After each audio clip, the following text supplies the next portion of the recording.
Like all the Dunwich investigators, she has an extra point to split between her health and sanity, which is great because she doesn't have a lot of sanity. Willpower wise, she is right up at the top of the tree, just behind Agnes. And she is also at maximum combat with Roland. With intellect, she is right down at the bottom. And it's just the same with evasion. Her pair of 4s means that she has to have a pair of 2s. Zoey's signature ability says, after you become engaged with an enemy, gain 1 resource. You can become engaged by drawing an enemy from the encounter deck, moving to a location with an unengaged enemy, or taking the engage action to engage an enemy from another player. Her ability is a reaction triggered ability. This means if the conditions are met, you may choose to activate it, but you don't have to. It also means that you can trigger it each time the conditions are met. So every enemy that engages you can net you an extra resource, which is clearly why Taunt was invented. Zoey's Elder Sign effect is +1. If this skill test is successful during an attack, that attack deals +1 damage. As Zoey is a Guardian, she will probably want to be doing plenty of attacking, but it's still very situational.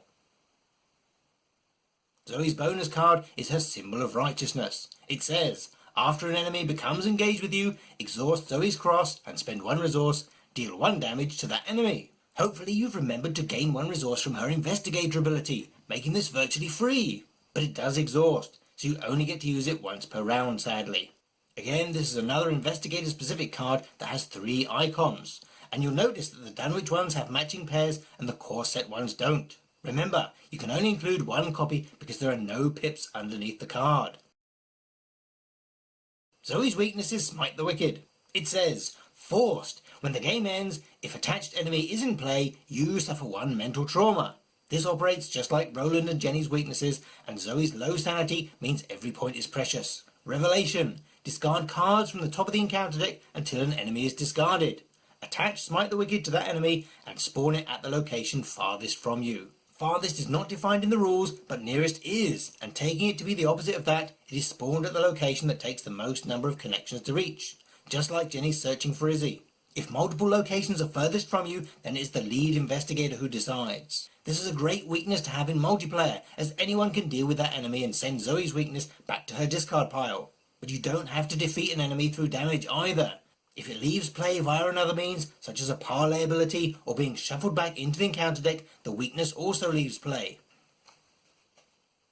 Zoey really is a one-trick pony. Without Roland's clue discovering ability, all she does is cause damage. Her intellect score is the lowest in the game, and other than evidence, she needs to go out of class to get any kind of investigation help. Her low sanity score means she is fragile, so you'll definitely be wanting to take first aid and dodge, or Peter Silvestre as a bottomless horror sink, particularly as she also has the lowest evasion score, meaning she has to face everything head on. Guardians are the team class, and she can pack her deck full of co-op friendly cards like dodge, first aid and teamwork. In a 4-player game where there are lots of enemies on the board, you'll be very glad to have her around, and can easily leave her to get on with things. And using Taunt, she can make sure the other party members aren't in any danger. Likewise, when it comes to the boss fight, she can whip out a shotgun or some dynamite, and then she really comes into her own. Being a Dunwich character, she can only take experience cards from the Guardian class or neutral ones, which obviously includes the shotgun. If she doesn't need a hand free for a flashlight, then shotgun is a good choice. But make sure you engage first, as a miss for 5 damage can easily put a fellow investigator out of the game.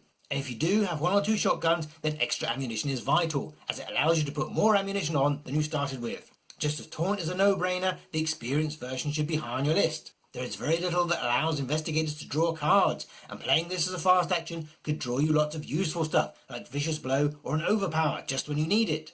Police Badge isn't as vital, as Zoey has 4 willpower, but extra actions are always nice. What a shame it's competing for a slot with a signature item. Likewise for the Elder Sign Amulet. Being the combat bunny means there'll be plenty of enemies to deal with, so an experienced beat cop gives you a static bonus to combat, room to absorb damage and horror, and a single point of guaranteed damage that can prove very useful when you really need it. Bulletproof Vest is always a great choice for every investigator, but Zoey might want to consider guard dogs, which have almost as much absorption and solid retribution.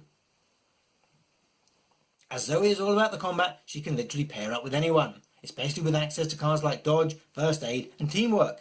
You're going to want to have someone that can handle investigation, so either of the Seekers or a Mystic with Right of Seeking will be great.